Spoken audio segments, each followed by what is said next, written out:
রক্তবীজ tour special ইভেন্টের জন্য তৈরি হচ্ছিলেন অভিনেত্রী শ্রীময়ী চট্টরাজ। তখন মায়ের কোলে বসে কি করলো কৃষ্ণী, চলুন দেখে নেওয়া যাক মিষ্টি ভিডিও। আমার এই যে গুডগুডি সেজেছে আজকে, আর আমাকে সাজাচ্ছে হচ্ছে সায়নী। ফাইনাল লুকটা হয়নি, she is very sweet. Hello hello, এই যে আমার কুইন ঢুকে পড়েছে, বিরাট বুঝছে, বিরাট সাজছে, শুধুই দেখছে তাকিয়ে। আচ্ছা একটুখানি বলো তো বাবা, একটু ওঠো, একটু বলো তো। শুভ শুভ মহালয়া। এই যে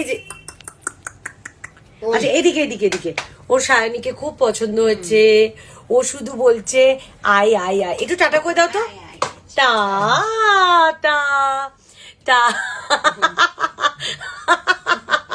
তুমি সাজবে, তুমি একটু কানের দুল পর। বলো দিদা আমাকে কিচ্ছু পরতে দেয় না, না বালা না চেন, আমি কি সাজবো না?